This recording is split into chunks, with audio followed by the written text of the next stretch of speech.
લ્યો બોલો 12 મહિના પૂરા થઈ ગયા ખબર ન પડી હિસાબ કર્યો ત્યારે ખબર પડી જાવક 1,21,000 અને આવક 21,000 1 લાખ રૂપિયાની ખોટ છે હજી તો મારા માણાને આખા વરાનો પગારે બાકી છે મારા માણાને મોકલ્યો ગામમાં બકાલું લેવા અને કીધું 20 રૂપિયાના ફટાકડા લેતા આવજે એટલે પગાર તો ન સંભાળે હે ઈ આવ્યો હેલા ફટાકડા લાવ્યો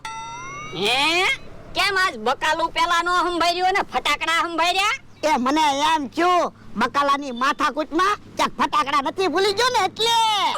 એ ના ના 20 રૂપિયાના ફટાકડા લાવ્યો આજ તો વાંધો નહીં યો બોલો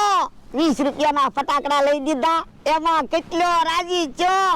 પગારે ભૂલી ગયો